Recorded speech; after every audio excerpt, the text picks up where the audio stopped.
네, 여러분, 안녕하세요. 네, 문법이 계속 수업이 이루어지니까 굉장히 여러분들이 아마 버겁지 않을까 하는 생각이 듭니다. 거의 다 왔는데요, 이제. 실상 거의 다 했다고 해도 됩니다. 오늘이 거의 이제 선생님이 봤을 때는 3단원 우리말 바로쓰기 마지막 수업 시간이 될 것 같은데요. 여러분들이 아마 앞에서 수업을 들으면서 문법 선생님 너무 많아요. 이거 어떻게 다 해요? 막 이런 생각들을 하면서 한숨 쉬면서 아마 들은 친구도 있을 것 같아요. 근데 선생님이 지금 이거 녹음하고 있는 시간에 이제 얼마 전에 여러분들 등교가 확정이 돼서 발표가 났습니다. 그래서 여러분들이 5월 27일부터 이제 1학년 학생들은 등교를 하는 걸로 알고 있는데 일단은 온라인 수업을 좀 들으면서 여러분들이 배운 내용을 다시 한번, 온라인의 장점은 그거라고 했잖아요. 다시 볼 수 있다는 거. 그렇기 때문에 다시 좀 여러 번 반복해서 들으면서, 어차피 중간고사도 아마 여러분들 계약하고 나서, 등교 계약하고 나서 좀 있으면 중간고사도 봐야 될 거예요. 그러니까 여러분들이 일단 반복을 하시면서 무슨 소린가 하는 것들을 좀 잘 들어두시고, 그 다음에 궁금한 것들, 물어보고 싶은 것들, 이런 것들은 좀 표시해 놓고 하셨다가 나중에 학교에 등교한 다음에 선생님 수업 시간에 좀 질문하고, 이렇게 하면서 선생님이 질문을 좀 받으면서 여러분들이 어떤 걸 잘 이해했는지, 또 그리고 어떤 걸 어려워하고 있는지, 이런 것들을 조금 질문받고 설명해주고 하면서 여러분들의 부족한 점을 좀 보완해주고, 이렇게 한 다음에 시험을 치면 되지 않을까 하는 생각을 하고 있습니다. 그러니까 여러분들이 잘 이해 안 된다고 그냥 포기하지 마시고 어떻게든 하려고 끝까지 매달리는 자세, 그런 것들이 굉장히 중요하고, 선생님은 그런 친구를 굉장히 좋아해요. 잘하고 못하고는 선생님은 솔직히 그렇게 중요하게 생각하지 않습니다. 왜냐하면 잘하고 못하고는 본인이 하는 거에 따른 결과고요. 그 다음에 잘할 수도 있고 못할 수도 있는 거기 때문에, 네, 그거 가지고 선생님은 물론 잘하고 열심히 한 거에 대해서 선생님이 칭찬하고 못한 학생한테 아쉽다는 얘기를 할 수는 있겠지만, 그걸 가지고 그 학생이 뛰어나다 못하다 이렇게 판단하지 않습니다. 선생님은. 그리고 무엇보다 어떤 사람이 뛰어나다는 것은 그 사람이 평생을 살아본 다음에 할 수 있는 얘기이기 때문에, 지금 어느 순간에 가지고 있는 것만 가지고 그 사람이 뛰어나다 못하다는 얘기는 절대 하지 않아요. 그런 것들은 중요한 게 아닙니다. 선생님에겐. 다만 선생님은 이거는 굉장히 중요하게 봐요. 뭐냐? 끝까지 하는 거. 매달리는 거. 이거는 굉장히 중요하게 보고요. 이거는 여러분들에게 반드시 필요한 능력이라고 선생님은 생각을 합니다. 그렇기 때문에 포기하지 않고 끝까지 노력하는 친구는 선생님이 얼마든지 옆에서 지원하고 격려해주고 도와줄 그런 마음을 먹고 있다는 거. 하지만 아무리 선생님이, 여러분 다 아시잖아요. 아무리 말을 선생님이 물가까지 끌고 가도 결국 그 물을 먹을지 말지는 그 말이 결정하는 겁니다. 선생님이 결정하는 게 아니에요. 여러분이 먹고 싶어야 돼요. 여러분이 공부하고 싶어야 돼요. 그때 선생님이 여러분한테 물을 제공해주는 역할을 할 수 있다는 겁니다. 하지만 선생님이 아무리 물을 한 사발을 퍼와도 여러분이 마시기 싫어서 거부하면 아무 의미가 없습니다. 즉, 여러분이 하겠다는 의지가 굉장히 중요하다는 거죠. 여러분에게 등교한 뒤에 여러분의 얼굴을 보고 여러분이 학습하는 모습을 봤을 때 여러분들이 하고자 하는 의지가 눈빛과 행동에서 드러나는 그런 아이들이 수업 시간에 선생님에게 보여지기를 굉장히 선생님은 지금 바라고 있습니다. 자, 그러면 우리 지난 시간까지 해서 이론적인 것들은 쭉 선생님이 설명을 다 했고요. 이번 시간에는 학습활동 이런 것들 조금 마저 설명을 조금 하고, 그런 다음에 선생님이 지금까지 우리가 배웠던 3단원 내용과 관련되어 있는 이미 기출되었던 문제들을 몇 개 정도 가지고 와봤어요. 여러분들이 한번 그런 문제를 한번 선생님이랑 같이 풀어보면서 이게 무슨 소리인지 이런 것들이 좀 이해가 되시는지 하는 것들을 좀 한번 보도록 하겠습니다. 자, 일단 교과서는 118쪽이고요. 학습활동 한번 보도록 할게요. 지난 시간 우리가 이제 한글 맞춤법이라고 하는 거에 대해서 규정들을 쭉 한번 살펴봤습니다. 굉장히 다양한 규정이 있다는 것들을 선생님이랑 한번 살펴봤고요. 그 다음에 한글 맞춤법에 대한 더 세밀한 규정과 해설은 국립국어원 홈페이지에 가면 얼마든지 여러분들이 파일로 다운받아서 볼 수 있고 질문도 할 수 있다라고 얘기했습니다. 그러니까 관심 있는 친구들은 선생님의 설명에만 그치지 마시고 적극적으로 찾아보는 노력을 좀 해보시기를 당부드린다는 거. 자, 학습활동 기본적인 것들은 쉬운 것들이기 때문에, 그리고 EBS 강사 내용을 하면서 여러분들이 이미 다 들었던 거기 때문에 그거는 세밀하게 하지 않겠습니다. 선생님은 얘기했어요. 선생님의 수업은 EBS 강사에 수업했던 것 중에서 선생님이 특별히 좀 더 강조하고 싶거나 설명이 좀 더 필요한 것들만 추가적으로 하는 거다 라고 얘기했습니다. 그렇기 때문에 선생님의 설명만, 선생님의 강의만 딱 들으면 안 됩니다. EBS 강사의 강의를 듣고 나서 선생님의 강의를 들으면서 부족한 점을 보완하는 거예요. 자, 앞에 뭐 맞춤법을 표기해야 되는 이유라든가, 그 다음에 맞춤법의 기본 원리라든가, 그 다음에 여기 문장은 단어는 띄어쓰고 조사는 붙여 쓴다, 이런 것들은 다 이미 여러분들이 기존에 쉽게 했던 것들이고 이해할 수 있는 것들이라 넘어가도록 하겠습니다. 자, 그 다음에 한글 맞춤법 원리. 맞춤법의 원리 우리가 배웠죠? 그죠? 자, 소리 나는 대로 적되 어법에 맞도록 함을 원칙으로 한다. 이게 한글 맞춤법 제 첫 번째 규정이었지 않습니까? 그래서 우리가 표음주의, 표의주의 이렇게라도 배웠습니다. 그래서 이 얽히고 설키다라는 단어, 이 단어는 어떻게 쓸 거냐라고 했을 때 얽히고라는 단어가 있다 그러면은 어법에 맞게 적고요. 이 설키다라는 말은 없는 소리예요. 그럼 없는 말은 소리대로 적는 거죠. 왜냐하면은 이거예요.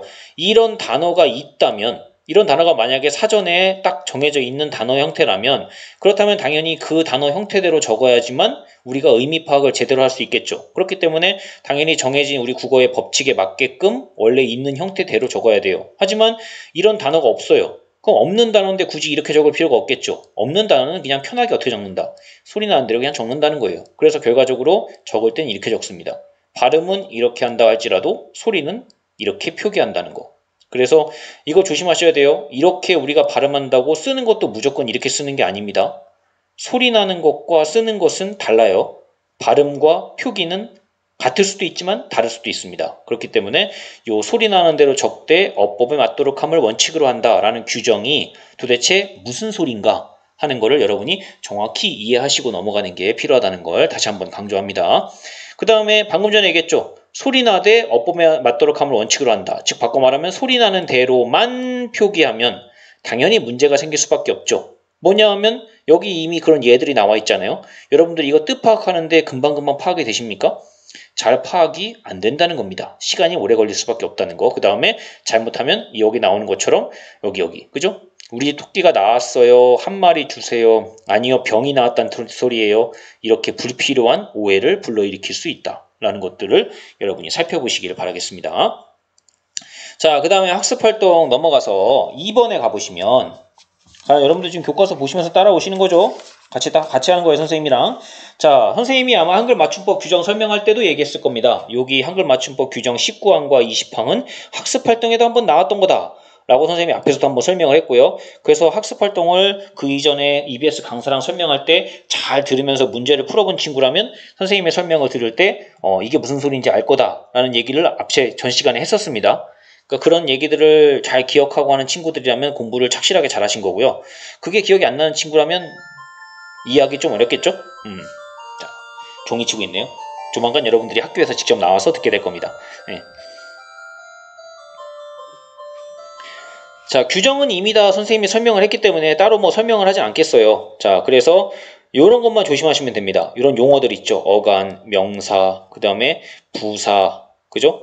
원형을 밝혀 적는다. 이게 무슨 소리인지 이런 것들만 여러분들이 무슨 말인지만 이해할 수 있다면, 이 규정의 내용만 그래서 이해할 수 있다면 그대로 단어에다 적용만 시키면 돼요. 그래서 여기 나와 있는 이 예가 바로 이 규정에 해당되는 예들을 설명한 건데, 이 예가 왜 이거에 대한 설명인지를 여러분이 이해할 수 있다면, 길이는 이 조항에 대한 예가 맞지, 이렇게 말할 수 있다면, 이해해서 말할 수 있다면 여러분은 제대로 한 거예요, 공부를. 근데 이게 왜 길이가 왜 이거의 예인지를 모르겠는데요 하는 친구는 다시 하셔야 돼요.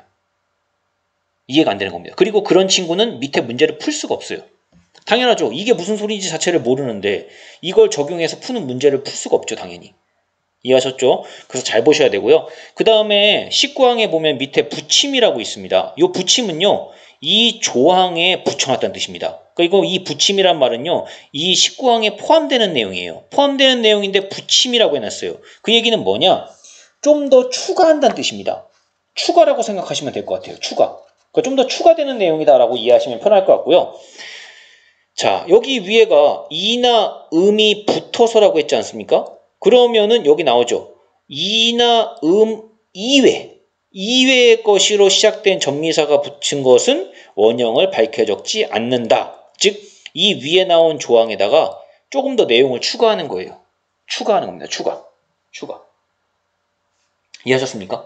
그러니까 예를 들면 이런 거 똑같은 거예요. 여러분이 식당에 갔는데 식당에서 이렇게 얘기하는 거죠. 식당에서, 자, 저희 무한리필집입니다. 야, 무한리필집이다. 이야, 무한리필이래. 다 된대. 갔는데 그 밑에 이렇게 써져 있는 거예요. 다만 요거는 리필이 안 됩니다.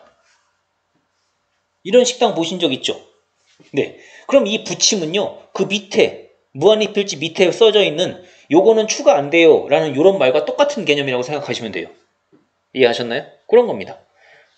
이해하셨죠? 그래서 여기도 역시 얘가 나와 있죠. 그럼 아까 선생님이 얘기했던 거 똑같아요. 요 말을 보고 나서 그렇지 이 얘들이 다 이거에 해당되는 설명이지 이 얘가 맞아 라고 이해할 수 있다면 이 규정을 제대로 이해한 거예요. 근데 그게 안 되면 다시 공부하셔야 돼요. 이해하셨죠? 자, 그렇게 해서 요 19항을 정확히 이해하고 그 다음에 20항 명사 뒤에 이가 붙어서 명사가 된 말, 붙어서 된 말은 그 명사의 원형을 밝혀 적는다. 요렇게 공부하시고 나서 역시 이것도 똑같습니다. 이 얘들이 이거에 해당되는 설명이니 왜 이거가 이거에 대한 예인지를 아셔야 돼요. 안 다음에 그 다음에 하셔야 될 건 뭐냐면요. 이걸 하셔야 돼요. 우리가 위에서 19항을 봤잖아요. 그리고 이건 20항이잖아요. 그리고 여기 붙임이 있지 않습니까? 그럼 20항을 이해해요. 그래서 여러분들이 19항도 이해하고 20항도 이해했어요. 그 다음에 하실 거는 이겁니다. 이 두 개의 차이점을 보셔야 돼요. 19항과 20항 서로 다른 항으로 되어 있지 않습니까? 만약에 같은 내용이면 19항, 20항 이렇게 따로 분리해놓지 않았겠죠. 서로 다른 내용이겠죠. 다른 내용이에요.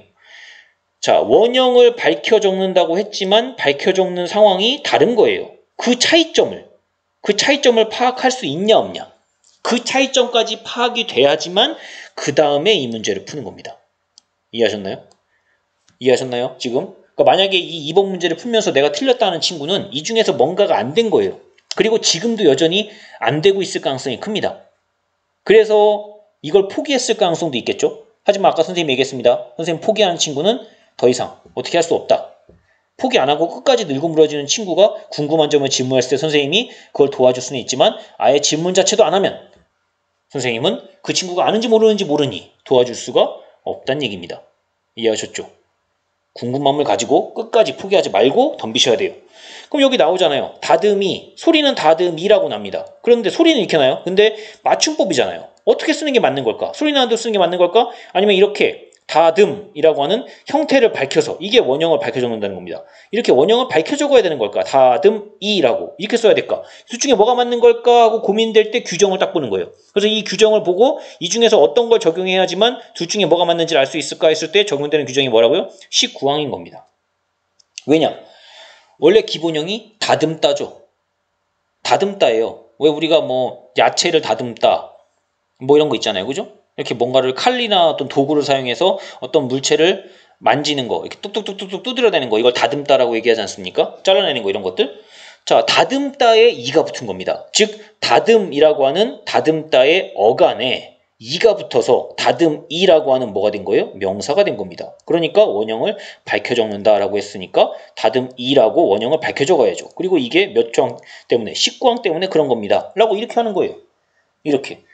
그러면은 이 친구가 온다기에 마중을 나갔다. 맞이하다는 뜻이죠. 맞이하다. 맞이하다의 맛에 웅이 붙은 거예요. 근데 이 웅이라고 하는 건 아까 우리가 위에서 봤던 건 이나 음이었죠. 그죠? 이나 음이었죠. 근데 이나 음이 아닌 건 붙임의 조항을 적용한다고 했죠. 그래서 19항 붙임의 조항을 적용하면 원형을 밝혀 적지 않는다. 그렇기 때문에 이렇게 적는 게 아니라 소리 나는 대로 그냥 마중이라고 쓴다. 이 얘기입니다. 이렇게 하시는 거예요. 이파리도 마찬가지죠. 이파리. 원래 잎이잖아요. 잎에 아리가 붙은 거예요. 잎은 원래 명사죠. 원래 명사입니다. 그러니까 명사 뒤에, 그쵸? 명사 뒤에 뭐가 붙었습니까? 아리라는 말이 붙었죠. 그럼 이가 아닌 게 붙었죠. 이가 아닌 게 붙었습니까? 아닌 게 붙었으니까 원형을 밝혀 적지 않는다라고 하는, 그죠? 붙임을 넣어서 이파리라고 그냥 쓰는 겁니다. 근데 이 낱낱이는요. 낱낱이라는 말, 낱낱. 착각하는 친구도 있는데 이 낱낱은요. 하나하나를 가리키는 명사입니다. 그 낱낱이라는 말에 뭐가 붙은 거예요? 이가 붙은 거예요. 명사 뒤에 이가 붙은 상황이죠. 그러니까 무슨 항을 적용해야 돼요? 20항을 적용해야 되겠죠. 그래서 원형을 밝혀 적는다라고 했으니까 이렇게 소리 나는 데로 쓰면 안 되고 이렇게 써야 되는 겁니다. 이해하셨나요? 자, 이렇게 하나씩 적용하면 굉장히 쉽게 풀 수 있는 문제예요. 근데 선생님이 이거 쉽게 풀 수 있는 이유는 뭐 때문이냐? 선생님은 19항, 20항 그리고 그 붙임 이게 무슨 설명인지를 다 알고 있기 때문에 적용을 시킬 수 있어서 쉽게 푸는 거예요. 근데 이게 적용이 안 되는 친구가 있다고요. 그러면 이 학습활동 문제가 굉장히 어려운 문제고요. 그럼 나중에 시험 문제 같은 거 풀 때도 굉장히 곤혹스러워질 거고요. 이런 친구가 나중에 뭐 하느냐? 저 선생님 문법 포기할래요. 이렇게 되는 겁니다. 문법 포기하는 친구는 간단해요. 이해가 안 되니까 포기하는 겁니다. 왜 이해가 안 될까? 이렇게 고민해야 되는 상황에 고민을 안 하기 때문에 그렇습니다. 고민을 끝까지 하세요. 포기하지 마시고. 그 다음에 이것도 마찬가지예요. 알면 힘이다 라고 했을 때, 자, 이 알미라고 하는 말, 표준법, 맞춤법에 맞는 표기일까? 알다. 기본형이 알다죠, 알다. 알다에 음이 붙은 거죠. 알다에 음이 붙은 겁니다. 이때 음이나 또는 미음이 붙은 거예요. 근데 여기서는 미음이 붙은 거죠. 알다에 이제, 그죠? 미음이 붙은 거죠. 알다에 미음이 붙어서 명사가 된 거죠. 원래 기본형 알다는요, 용언이에요. 그러니까 알다의 아래다가, 알다의 아래, 그죠?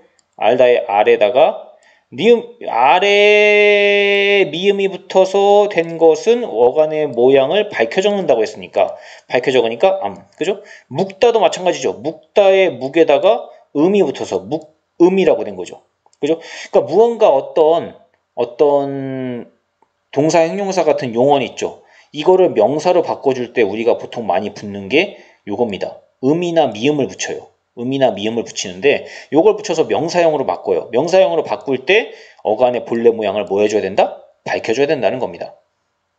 이해하셨죠? 요거. 자, 그렇기 때문에 원래 원형을 밝혀 적는 게 맞는 표기고 그래서 이렇게 쓰는 게 맞는 거다라고 하는 걸 보시고요.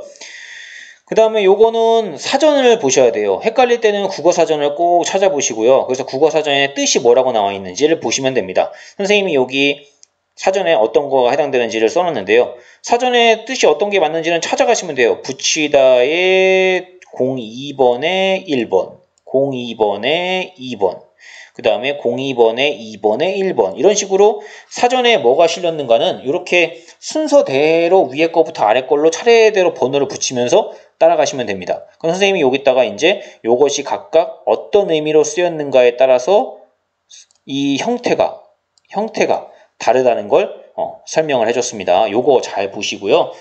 그 다음에 하나 좀 조심하셔야 될 게 요겁니다. 요거. 사동사라고 하는 게 있는데 요 사동사라는 설명이 있는데요. 요건 나중에 여러분들이 뒤에 가서도 배우게 될 거라 선생님이 자세하게 설명을 안 하겠습니다. 다만 사동이라는 건요. 남에게 어떤 행동을 하게 하는 거예요. 남에게. 철수가 밥을 먹다는 철수가 밥을 먹는 능동적인 행동이죠. 그죠? 하지만 철수가 영희에게 밥을 먹게 하다. 그럼 이거는 철수가 영희로 하여금 밥을 먹게 시킨 거죠. 이런 것들을 사동사라고 합니다. 이해하셨죠? 그래서 이런 것들을 조금 사동사가 뭔지는 이렇게 간단하게 선생님이 설명만 하고요. 뒤에서 또 나올 거기 때문에 이렇게 간단하게만 설명하고 넘어가도록 하겠습니다. 혹시나 사동사가 뭔지 궁금해할 친구를 위해서 간단히 설명한 거예요. 자, 그 다음에 4번 문제에 가보시면 이것도 이제 여러분들이 굉장히 좀 어려워할 만한 것 중에 하나인데 띄어쓰기입니다. 띄어쓰기도 시험에 굉장히 많이 나오는 규정 중에 하나인데 이미 규정으로 다 있어요. 여기 나오는 것처럼 조사는 앞말에 붙여 쓰고 의존명사는 띄어쓰고 이거 이미 다 규정에 있는 겁니다. 그럼 여러분들이 이 규정을 그대로 아까 앞에 했던 거랑 똑같아요. 뭐 하시면 돼요? 밑에 문제에다가 요거 말 그대로 적용만 시킬 줄 알면 돼요. 근데 여러분들이 이거 잘 못해요. 왜냐? 조사가 뭔지 몰라서, 의존명사가 뭔지 몰라서, 단위를 나타내는 명사가 무슨 소린지를 몰라서, 즉 이 규정이 뭔지를 몰라서 설명을 못하니까 이 밑에 문제도 못 푸는 겁니다. 근데 여러분들에게 친절히 도와주려고 잘 생각해보세요. 그냥 여러분들 이거 없이, 만약에 이거 없이요, 그냥 이것만 달랑 나왔다고 생각해봐요. 여러분 한번 띄어쓰기 해보세요. 그럼 여러분들 굉장히 헷갈릴걸요? 아무리 여러분이 한국인이라도요, 띄어쓰기 굉장히 헷갈립니다. 틀린 친구도 많아요. 고등학생에도 틀린 친구도 많습니다. 근데 그런 거 틀리지 말라고 이 규정을 준 거예요, 지금. 요거대로 적용해서 한번 띄어쓰기 맞춰봐. 이런 거라고요. 그럼 이건 엄밀히 말하면요, 이런 거랑 똑같은 거예요. 여러분들 프라모델 같은 거 조립하는 거 있죠? 그 프라모델 조립 같은 거 할 때 설명서를 준 거예요. 그 프라모델 만드는 설명서를 주고, 레고 같은 거 있죠? 설명서를 주고 이 설명서대로 이렇게 하면 되는 거야. 맞춰봐. 이렇게 지금 문제를 준 겁니다. 그럼 그 설명서를 볼 줄 아는 친구는 그 설명서대로 물건을 만들겠죠.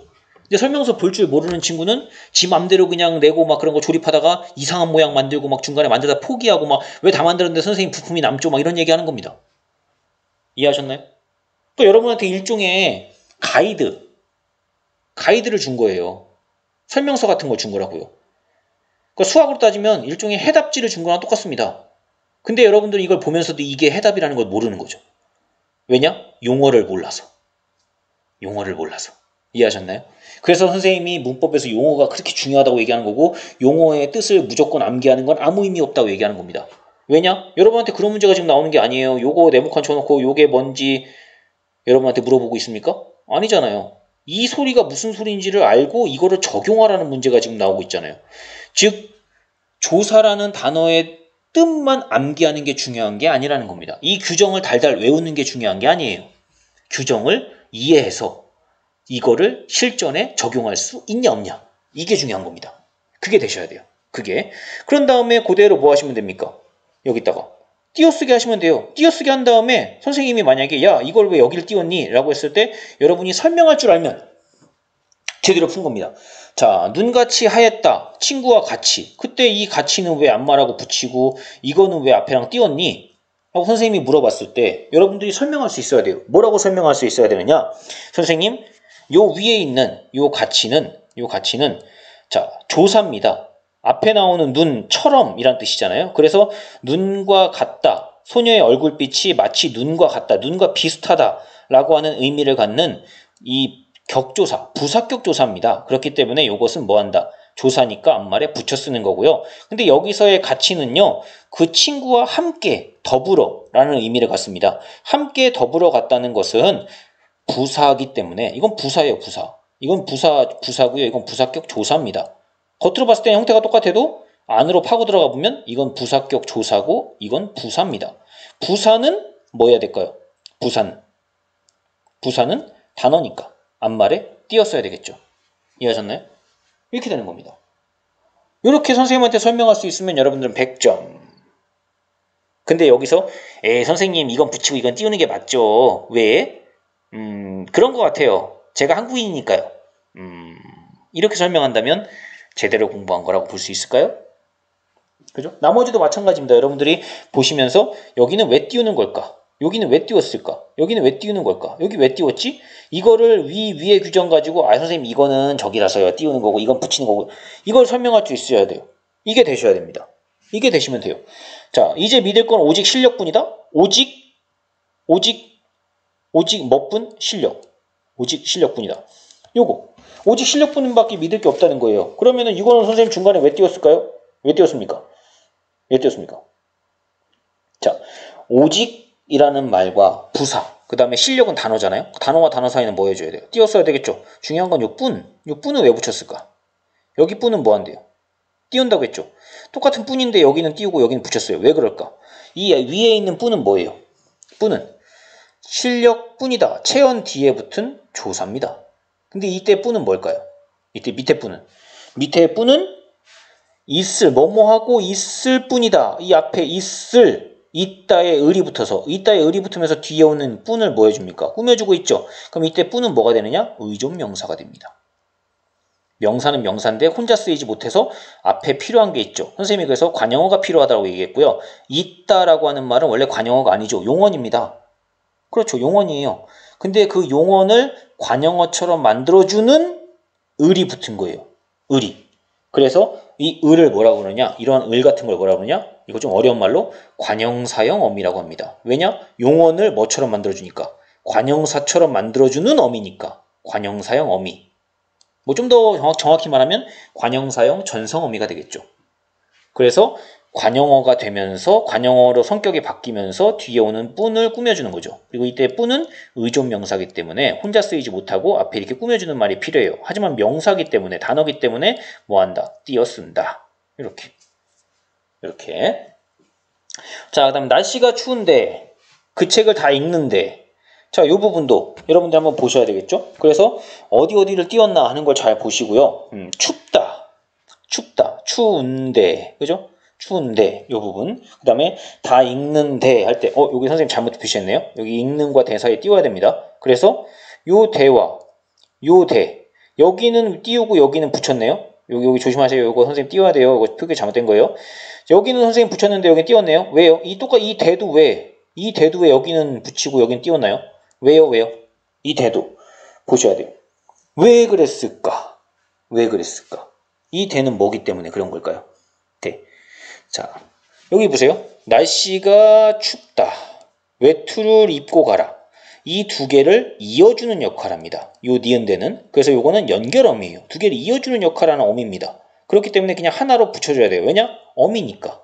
어미는 어간과 붙어 있어야 되겠죠? 그러니까 붙여야 돼요. 근데 여기는 읽는 하고 띄우고 대예요. 그럼 이때 대는 뭐냐? 이때 대는 위에 거랑 똑같아요. 위에 나왔던 이 뿐과 똑같습니다. 뭐예요? 의존명사입니다. 읽다의 읽는 뭐뭐 하는데 읽는데 읽다의 는 이때 는은 읽다라고 하는 용언을 뭘로 바꿔주는 관형사로 바꿔주는 이해하셨습니까?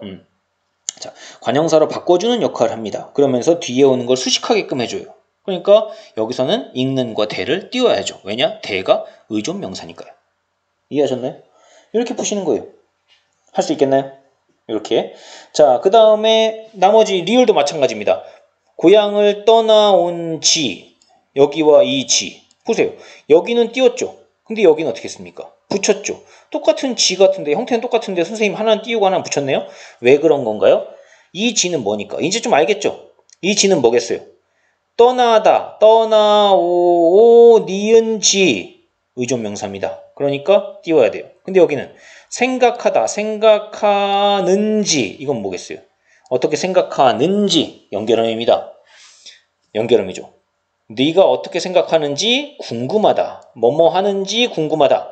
생각하는지, 니은지 뒤에 오는 걸 뭐 해주는 역할을 한다. 이어주는 연결음입니다. 연결음이니까 뭐 해줘야 될까요? 붙여줘야 되겠죠.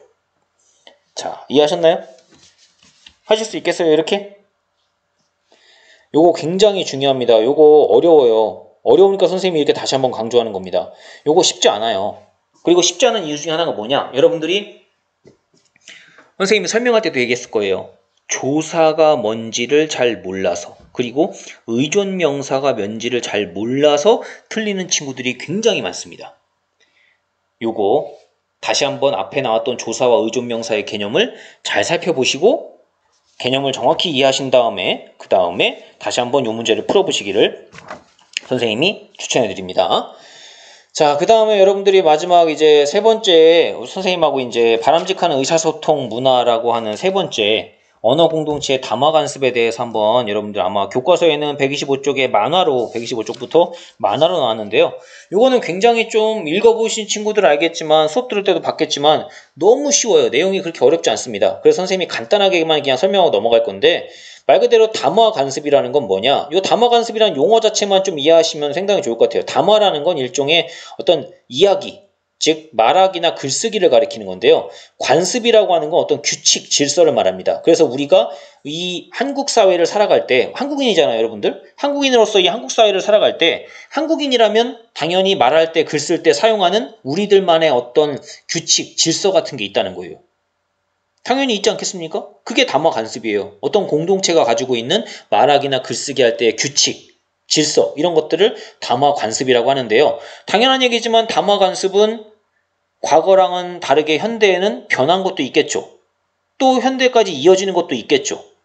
이런 것들을 좀 생각해 보시면서 옛날하고 똑같이 우리가 쓰고 있는 건 뭘까? 옛날하고 달라진 건 뭐가 있을까? 그러면서 여러분들이 또 생각해야 될 건 옛날에 쓰던 것들을 또는 우리가 지금 쓰고 있는 것들을 앞으로 미래 사회까지 계속 이어져 나가야 될까? 계승해 가야 될까? 만약에 그래야 한다면 좋은 것들을 계승해 가야 되겠죠? 그러니까 뭐가 필요하다? 비판적인 성찰이 필요하다. 즉 아닌 건 아닌 거고 좋은 것들만 앞으로 계속 이어져 나가야겠다 하는 생각을 좀 하셔야 된다는 겁니다. 그래서 여러분들이 좋은 것만 이어져 나가려면 당연한 거지만 오늘날 우리가 듣고 말할 때 문제점이 뭐가 있는지를 점검해 봐야 되겠죠? 그리고 우리 과거에 가지고 있던 담화 관습의 특성 같은 걸 봐야 되겠죠? 그래서 이 중에서 이제 좋은 것들만 발전적으로 뭐 해야 된다? 계승할 필요가 있겠다. 라고 하는 것들을 말하는 거고요. 그 다음 여러분들 아마 교과서 125쪽부터 127쪽까지 만화가 있었을 겁니다.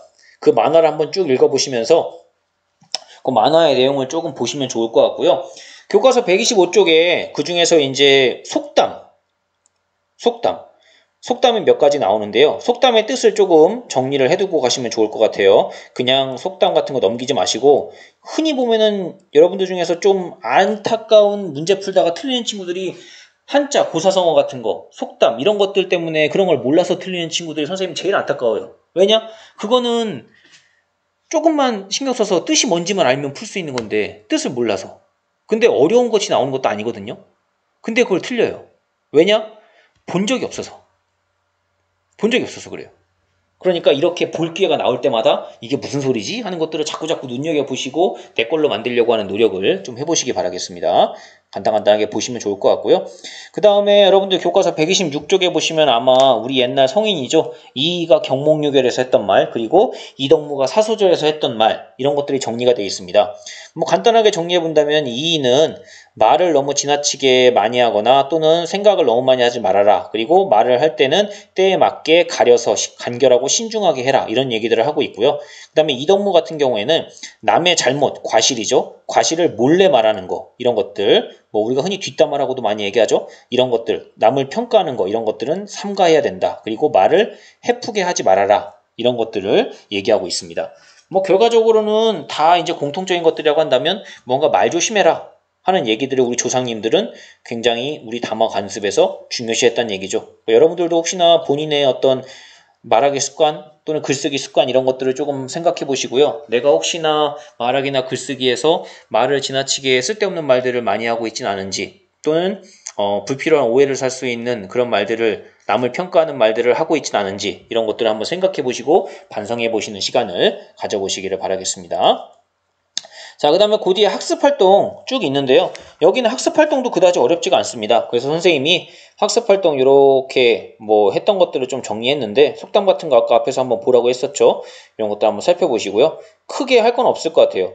그리고 다만 여기 129쪽에 가보시면 여러분들이 이제 사시남정기라는 게 나오는데요. 이 사시남정기라는 작품은 요 문제 자체는 어렵지가 않아요.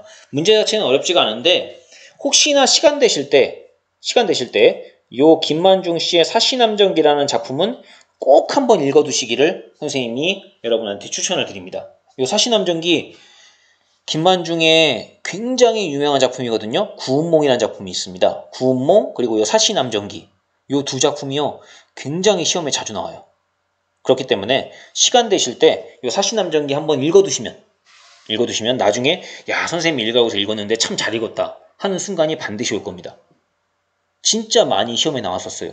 그리고 여러분들이 2학년 때 문학 할 때, 거기서 문학 교과서 할 때 거기에서 또 보게 될 가능성이 상당히 높아요. 그러니까 어차피 나중에 언젠가는 해야 될 거다라는 생각을 하시고 꼭 한번 봐두시기를 추천을 드립니다.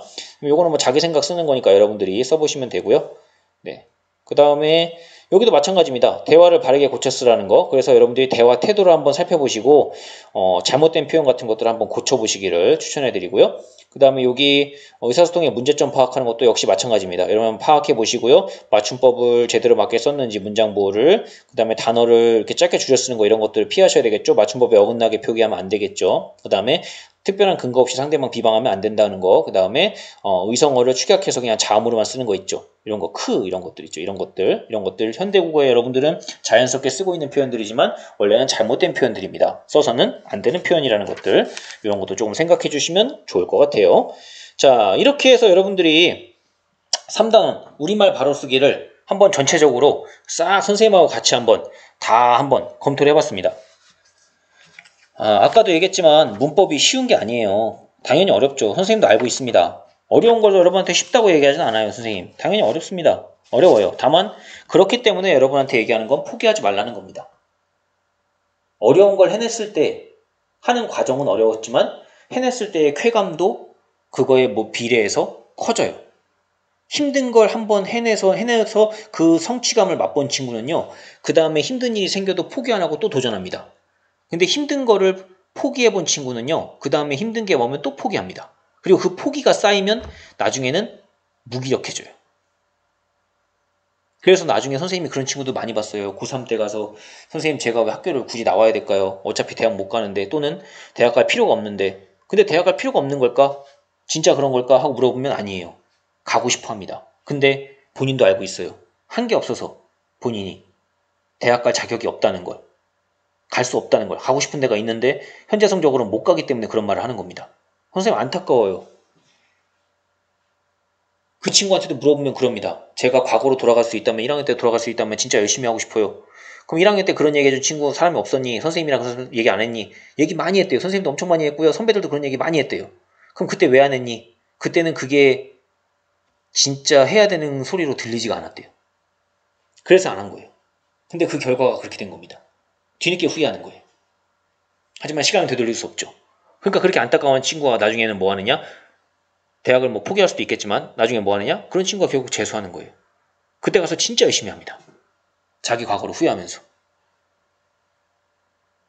안타까워요. 재수할 수 있죠. 나쁜 거 아닙니다. 자기 꿈을 위해서 얼마든지 재수할 수 있죠. 다만 할 수 있는 데까지 해보고 그것만으로 부족했을 때 하는 재수가 되기를 선생님은 재수, 삼수, 공부 더하는 이런 게 되기를 바라는 거예요. 안 해서 재수를 하는 게 아니라.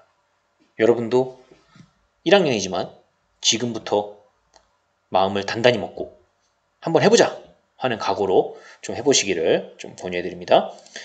자, 그럼 선생님이 얘기했던 것처럼 문제 한번 풀어보도록 합시다. 문제. 자, 요 문제 선생님이 역시 과목별 게시판에 올려놨습니다. 그러니까 여러분들이 그거 다운받아가지고 풀어보시면서 선생님하고 푼 다음에 그 다음에 한번 문제를 보시면 좋고요. 자, 이미 선생님이 과목별 게시판에 올려놨던 거기 때문에 다 풀었을 거라는 가정하에 선생님은 설명을 합니다. 그러니까 만약에 문제를 아직 안 풀어봤다 하는 친구라면 잠깐 영상을 멈추고 문제를 푼 다음에 그 다음에 선생님 강의를 듣기를 바라겠습니다. 자, 우리가 제일 첫 번째 배웠던 게 의문과 의문변동 배웠었죠. 그래서 선생님이 의문과 의문변동에 관련되어 있는 문제를 한 3문제 정도 뽑았습니다. 그 다음에 단어와 한글 맞춤법 요거에 관련된 문제 한 2문제 정도 뽑았습니다. 풀리는지 한번 보세요.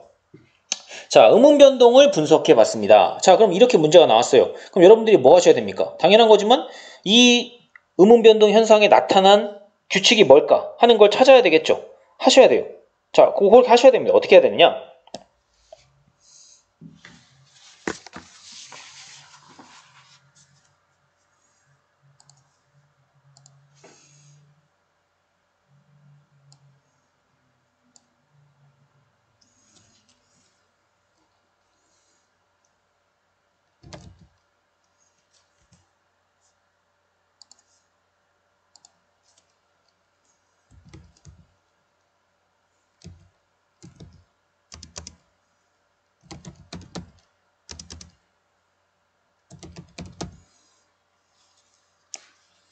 자, 이런 식으로 요 단어가 요렇게 발음 나기까지는 무슨 과정을 거쳤을까 하는 걸 여러분이 머릿속에 하셔야 돼요. 그럼 일단은 잘 보세요. 일단 리을 기역 받침, 그죠? 우리가 겹받침이라고 하죠. 리을 기역 받침에서 일단은 여기가 바로 이응이 되는 게 아니에요. 리을 기역이 어떻게 바로 이응이 됩니까? 일단은 리을이 떨어져 나갑니다. 리을이 떨어져 나가고 기역이 돼요. 그 다음 뭐냐? 그 다음에 요 뒤에 1 있죠, 1. 흑과 1이 합쳐진 말이에요. 그럼 뒤에가 형식 형태소가 아니죠. 실질 형태소입니다. 실질 형태소면 뭐가 들어가느냐? 니은이 첨가가 돼요. 자, 그 다음에 뒤에 첨가된 니은 때문에 앞에 기역이 뭘로 바뀌냐? 이응으로 바뀝니다. 이렇게 돼요. 이렇게. 이해했습니까? 그 결과 여러분들이 발음을 이렇게 하는 거예요. 이해하셨죠? 자, 이렇게 하실 줄 알아야 돼요. 이렇게. 그러면 밑에 나오는 달른 같은 경우는 어떻게 될까요? 달른 같은 경우에 어떤 변화가 일어나는 걸까요?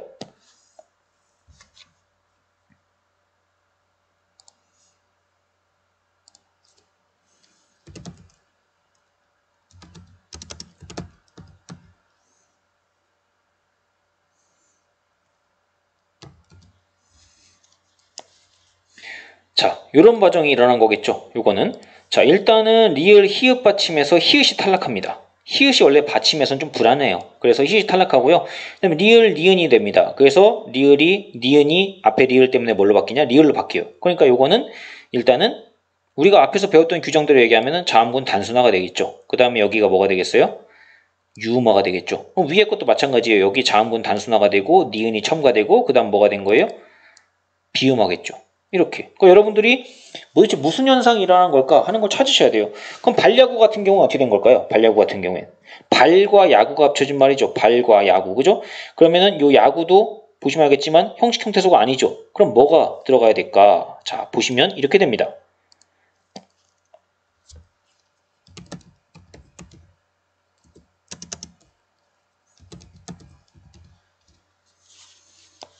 자, 바로 이런 변화가 일어나는 거죠. 니은이 첨가됩니다. 그 위에 건 똑같아요. 여기 요거처럼 똑같습니다. 니은이 첨가돼요. 그래서 발야구가 됐다가 요 니은이 앞에 오는 리을 때문에 리을이 되는 유마 현상이 돼서 그래서 요렇게 발음이 나는 겁니다. 요걸 할 줄 알아야 돼요.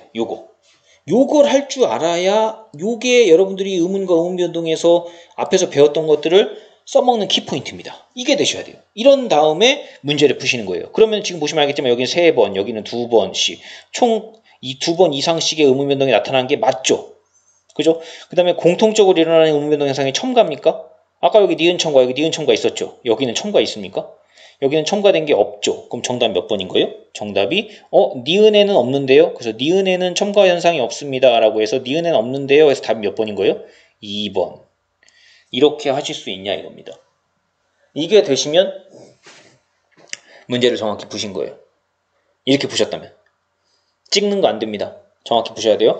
자, 그 다음에 음운 변동 결과 음운의 개수의 변화가 없는 거. 음운의 개수의 변화가 없다. 음운의 개수가 변화가 없다는 것은 뭐 음운의 개수가 줄어들거나 늘어나거나 하지 않았다는 거예요. 여기 보세요.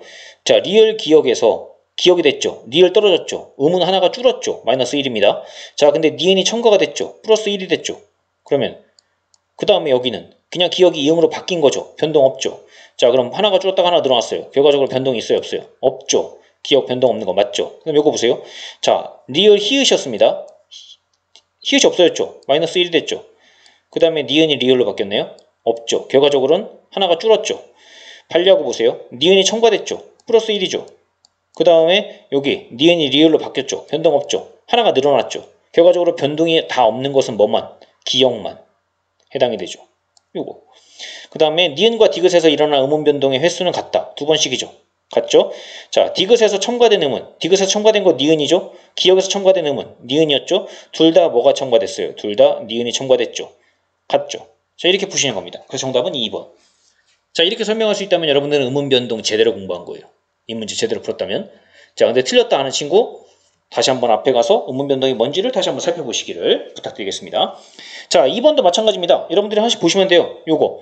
자, 리을 히읗이 지읒을 만납니다. 근데 치라고 발음나나요? 받침 리을이 남았고요. 그럼 여기 받침에 리을이 남았다는 얘기는 히읗이 없어졌죠. 근데 히읗이 없어진 게 아니라 히읗이 어디로 갔어요? 지읒으로 갔죠. 자, 지읒과 히읗이 만나서 뭐가 됐습니까? 치읒이 됐네요. 우리가 이거 앞에서 뭐라고 배웠습니까? 거센 소리 대기라고 배웠죠. 그리고 또 다른 말로는 축약현상. 이렇게 부를 수 있겠죠. 자, 그래서 기억은 거센 소리 대기 현상입니다. 또는 축약 현상입니다. 라고 옆에 써놓는 거예요. 이해하셨나요? 하나씩 보는 거예요. 이렇게. 그 다음 밑에 끊어 보세요. 끊어. 자, 끊어 보니까 니은 히읗이 받침이었는데 너가 되면서 니은만 남아있네요. 니은만. 그럼 히읗은 어디 갔어요? 없어졌네요. 여기 사이다도 보세요. 사이다가 됐네요. 히읗 어디 갔어요? 없어졌죠. 자, 발음 날 때 뭐가 없어졌습니까? 히읗이 없어졌죠. 그래서 우리가 히읗 탈락 이라고 써놓는 거예요. 이렇게 옆에 쓰는 거예요. 하나씩.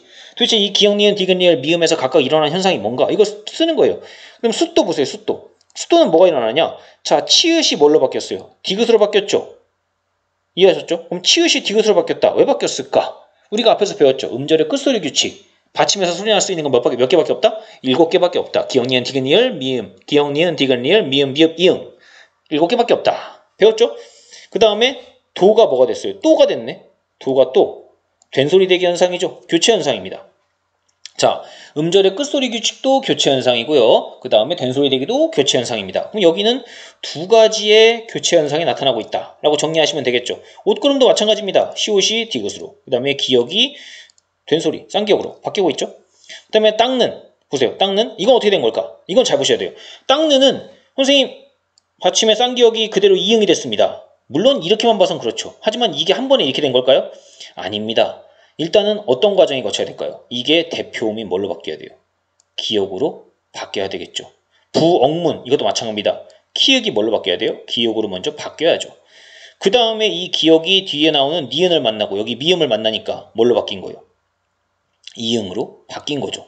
그러니까 여기는 무슨 현상이 일어난 거냐? 이것도 무슨 현상이 일어난 거예요? 음절의 끝소리 규칙이 일어나고 음절의 끝소리 규칙 다음에 무슨 현상이 일어난 거예요? 비음화 현상이 일어난 겁니다. 이해하셨나요? 자, 그럼 익지는 어떻게 될까요? 익지는 보시면 알겠지만 리을 기역이 기역만 남았네요. 리을 키읔이 리을만 남았네요. 자, 일단은 하나가 탈락했죠. 하나가 없어졌죠. 겹받침 하나가 없어졌죠. 이거 우리가 뭐라 부른다? 자음군 단순화 라고 부른다고 설명했죠. 그 다음에 뒤에 보세요. 지가 찌로 거가 꺼로 뭐가 됐습니까? 된소리 대기. 교체 현상이 나왔죠? 교체 현상. 선생님이 이거 조심하라고 했습니다. 이거 탈락 아니에요. 이렇게 되어 있는 요게 이렇게 된다. 탈락 아닙니다. 탈락 아니에요. 탈락 아닙니다. 이거는 하나의 의문이에요. 이것도 하나의 의문입니다. 교체 현상이에요. 탈락 아닙니다. 선생님 기억이 2개 있다가 기억이 하나가 됐어요. 기억 하나가 없어졌네요.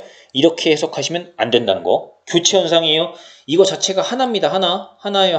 하나입니다. 하나의 의문이에요. 요거 굉장히 중요해서 선생님 몇 번씩 강조하는 겁니다. 요거 조심하시고요. 자, 그 다음에 선생님하고 이 문제 나머지 거 쭉 읽어보면요. 나머지 설명 그대로 보시면 돼요. 이게 추각현상이 진짜 기억 니은에 있는지. 그 다음에 앞음절 종성에 따라 뒤음절에 초성이 된소리로 발음되는 된소리 대기 현상이 나타나고 있는지 기억 디귿 미음에. 그 다음에 디귿 리을에는 음절 끝에서 발음되는 자음 7개, 즉 음절의 끝소리 규칙 현상이 나타나고 있는지 보시면 돼요. 그러면은 지금 쭉 보시다 보면은 답이 몇 번이냐? 이건 답이 3번입니다. 선생님 음절의 끝소리 규칙이 지금 다 나오고 있는데요. 음절의 끝소리 규칙이 나오고 있는데 왜 선생님 답이 이제 3번이 되느냐? 아까 음절의 끝소리 규칙이 2개 다 있다고 얘기했잖아요. 그럼 나머지는 다 틀린 거예요. 그러면은 선생님 뭐가 안 될까요? 요 1번 같은 경우에는 요 니은이 아닙니다. 축약현상 니은이 없어요. 그 다음에 요 기억 디귿 미음 보시면 기억에는 음절의 끝소리 규칙이 없어요. 그죠? 된소리 대기가 없습니다. 그 다음에 3번에 디귿 리을 선생님이 있다고 얘기했었죠. 대표음 바뀌는 거. 그 다음에 4번에 리을 요거를 조심하셔야 돼요. 요거를. 왜냐하면은 요 말이 잘 무슨 말인지 몰라요. 좋은 위치. 선생님이 그래가지고 여러분한테 요거 발음할 때 좋은 위치랑 뭐가 있다고 했습니까? 좋은 방법이 있다고 했었죠. 요거는 좋은 위치가 아니라 좋은 방법이 같아지는 현상이에요. 즉 비음어 현상이 좋은 위치가 같아지는 현상인지 좋은 방법이 같아지는 현상인지를 아냐 모르냐를 물어보는 거예요. 요 4번하고 착각해서 또는 4번이 무슨 말인지 몰라서 틀린 친구도 있는데 조심하시고요. 그 다음에 요거는 선생님이 여러분한테 문법 설명할 때 얘기했습니다. 받침 일부가 탈락했다. 탈락이에요. 탈락. 선생님이 요거 조심하라고 했죠. 음절의 끝소리 규칙과 그 다음에 자음군 단순화 요 2개는 구별하라고 예전에 선생님이 얘기했습니다. 음절의 끝소리 규칙은 교체 현상이고요. 자음군 단순화는 탈락 현상이라고 얘기했습니다. 자, 탈락하는 현상은 자음군 단순화예요. 여기는 자음군 단순화가 있었어요. 하지만 리을에는 자음군 단순화가 없습니다. 리을은 뭐가 있다고요? 자음군 단순화가 아니라 음절의 끝소리 규칙이 있습니다. 교체 현상이에요. 탈락 아닙니다. 요거 여러분들이 조심하셔야 돼요. 요거 착각하는 친구들이 있는데 조심하시기 바라겠습니다. 자, 그 다음에 넘어가서 자, 표준 발음 조항입니다. 표준 발음법 조항 보시면 알겠지만 문제 푸셨겠지만 그리고 위에서 설명했었죠? 요 대표음 7개만 발음한다. 이게 음절의 끝소리 규칙을 설명하는 겁니다. 자, 받침에서 발음할 때 우리가 음절의 끝소리 규칙 이 7개만 발음해야 돼요. 근데 7개만 발음하는 방법은 7개만 발음하는 방법은 2가지가 있습니다. 뭐냐? 자음군 단순화를 해서 이렇게 할 수도 있고요. 또는 여기 나오죠. 교체. 조심하세요. 이거만 보면 돼요. 탈락, 하나는 교체. 즉, 이 기억은 뭘 설명하는 거예요? 자음군, 뭐에 대한 설명입니까? 자음군, 단순화에 대한 설명입니다. 그럼 이 니은은 뭐에 대한 설명이에요? 교체니까 음절의 뭐에 대한 설명입니까? 음절의 끝소리 규칙에 대한 설명입니다. 즉 여러분들이 이 3번 문제는요. 자음군 단순화와 음절의 끝소리 규칙을 구별할 줄 아냐 모르냐를 물어보는 문제입니다. 그럼 여러분들이 여기 나오는 단어들을 보시면서요. 이 단어는 이 2 중에 뭐가 일어나는 단어인가? 즉 이 설명에 맞는가를 쭉 읽어보시면 되고요. 그러면 적절하지 않은 게 몇 번이 나오느냐? 정답은 몇 번이 됩니까? 적절하지 않은 거. 몇 번 하셨나요 여러분들은? 정답 몇 번 하셨나요? 정답은 5번이 됩니다. 5번이 돼요. 근데 이거 틀릴 수도 있어요 여러분들이. 왜냐? 착각할 수 있거든요. 자, 밟는 보세요, 밟는. 자, 리을, 비읍이 미음이 됐어요. 그럼 리을, 비읍이 어떻게 미음이 될까? 자, 일단은 리을은 없어져야 됩니다. 리을은 탈락해야 돼요. 리을 탈락해요. 자, 리을 탈락하니까 일단은 자음 탈락, 음절의 끝소리 규칙은 적용이 됐습니다. 그죠? 이건 맞아요. 그 다음에 비읍이 남았죠. 근데 비읍이 뒤에 오는 니은을 만나요. 는에 니은을 만납니다. 자, 비읍이 니은을 만나니까 이 비읍이 뭘로 바뀐 거예요? 이 비읍이 미음으로 바뀐 거예요. 우리가 이걸 뭐라고 배웠습니까? 비음화 현상이라고 배웠죠. 자, 비음화 현상. 선생님 이것도 교체인데요? 교체입니다. 교체됐잖아요. 이거 음절의 끝소리 규칙 아닌가요? 음절의 끝소리 규칙 아닙니다. 아니에요. 잘 보셔야 돼요. 자, 리을이 탈락하고 비읍이 남았잖아요. 비읍이 남았죠? 근데 아까 위에서 봤죠? 비읍도 받침에서 발음 날 수 있는 소리예요. 그럼 원래 받침에서 발음 날 수 있는 소리인데 이걸 굳이 뭘로 바꾼 거예요? 미음으로 바꾼 거죠. 그럼 이거는 이것 때문에 바뀐 게 아니에요. 즉 음절의 끝소리 규칙 때문에 바뀐 게 아니라 뒤에 뭐가 오니까 뒤에 니은이 오니까 이 니은 때문에 비읍이 뭘로 바뀐 거예요? 미음으로 바뀌는 비음화 현상이 일어난 거지. 아까 선생님이 얘기했잖아. 비음화 현상이지 음절의 끝소리 규칙 현상이 아니라는 거. 그러니까 기역 니은이 모두 적용됐다? 아니라는 겁니다. 니은은 적용되지 않았다는 거. 이해하셨죠? 요거 잘 구별하셔야 돼요. 무조건 받침이 바뀐다고 그냥 무조건 끝소리 규칙이 아닙니다. 끝소리 규칙 때문에만 바뀌는 건 아니라는 걸 여러분들이 조심하라는 의미에서 선생님이 요 문제를 끝에 첨부를 시켜둔 거예요. 한번 꼭 확인해 보시고요. 그 다음에 4번 문제 가보겠습니다. 자, 4번 문제 가보시면 요거는 이제 단어랑 한글 맞춤법 중에서 선생님이 여러분한테 일단은 용언에 대해서 잘 알고 있는가. 그래서 용언에는 어간과 어미가 있다. 선생님이 다 설명했습니다. 어간과 어미가 뭔지. 그 다음에 어미에는 또 뭐가 있대요? 어미에는 선어말어미랑 그 다음에 어말어미가 있다. 그 다음에 어말어미에는 또 뭐가 있대요? 종결, 연결, 전성어미가 있다. 이렇게. 그 다음에 선어말어미는 없을 수도 있어요. 근데 어말어미는 반드시 있어야 됩니다. 자, 이렇게 설명하고 있습니다. 이미 말을 설명 다 해줬어요. 그리고 그 중에서 A, B, 선어말어미, 어말어미 해놓고 나서 여기 밑줄 친 단어들 보시고 나서 자, 이 선어말어미와 어말어미에 대한 설명을 물어보는 거예요. 그럼 여러분들이 선어말어미와 어말어미를 구별할 수 있어야 되겠죠. 그리고 선어말어미와 어말어미를 구별하려면요. 일단 어간어미를 나눌 줄 알아야 돼요. 심었다. 기본형이 심다죠. 그러면 어간이 어디까지입니까? 심까지죠. 그 다음에 엇이 붙고요. 군합니다. 이 단어는 심 플러스 엇 플러스 군합니다. 이렇게. 그 다음에 이 엇은 심다, 심었구나, 심었다. 엇은 과거죠.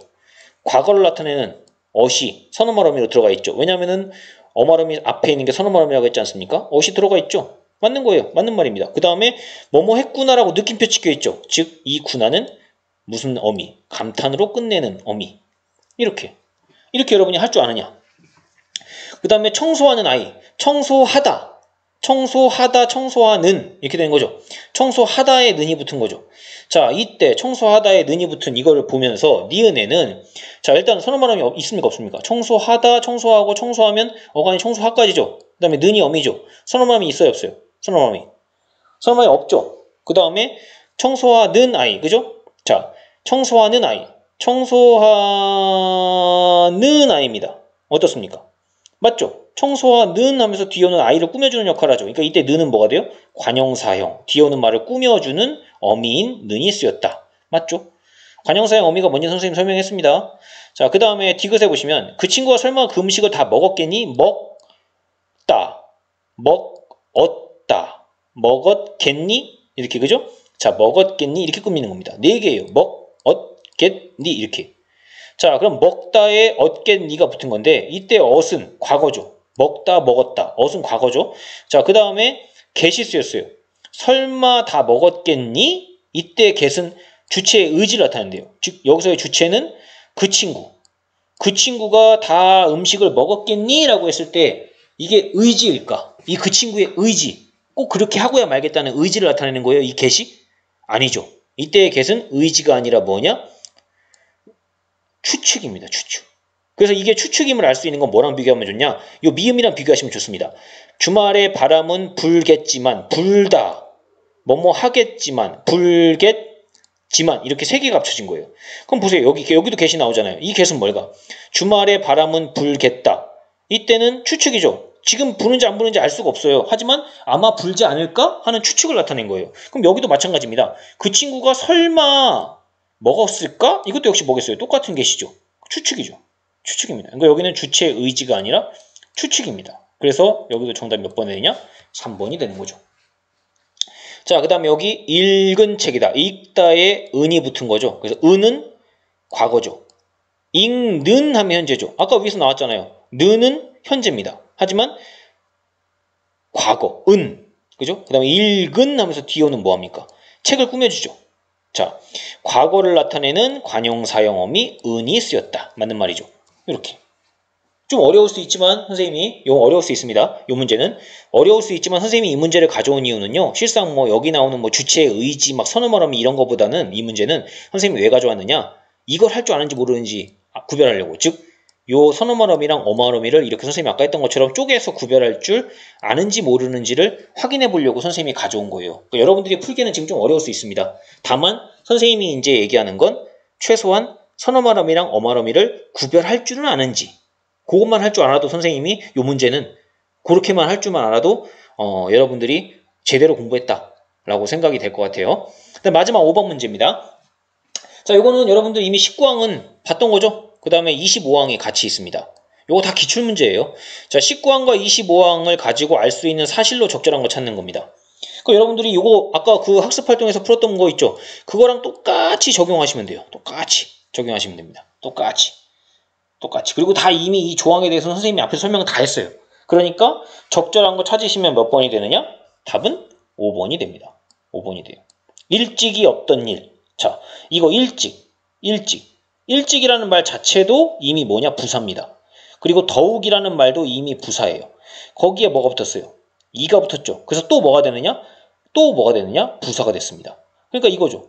부사에 이가 붙어서 또 부사가 되는 경우 뭐 한다고요? 원형을 밝혀 적습니다. 그러니까 소리 나는 대로 일찍이 뭐 이런 식으로 일찍이 이런 식으로 쓰지 않고 그냥 일찍이 이렇게 딱 구별했었죠. 이렇게 쓰는 게 맞는 거죠. 그래서 5번이 됩니다. 나머지 건 틀린 게 돼요. 됩니다. 자, 왜 틀리는지는 여러분들이 조금 보시면 좋을 것 같아요. 이거는 기억 때문에가 아니라 니은 때문에 라는 거 보시면 좋고요. 그 다음에 이것도 기억 때문에가 아니라 디귿 때문이라는 거 보시면 좋을 것 같고요. 그 다음에 이것도 니은이 아니라 뭐 때문이다? 기억 때문이라는 거. 그 다음에 여기도 니은 때문에가 아니라 뭐 때문이라는 거? 기억 때문이라는 거. 이렇게 여러분들이 규정을 잘 보시면서 이 규정 때문에 이게 안 되는 것을 틀리는 거고 5번이 맞는 설명이구나 하는 걸 다시 한번 살펴보시기를 부탁드립니다. 자, 긴 시간 동안 문법 수업 듣느라 굉장히 고생하셨습니다. 쉽지는 않을 거예요. 다시 한번 얘기하지만 여러분들이 포기하지 않고 끝까지 노력하는 모습 기대하고요. 선생님이 옆에서 여러분들 되는 그날까지 열심히 도와드리도록 하겠습니다. 네, 그러면은 등교에서 우리 웃는 모습으로 보도록 합시다.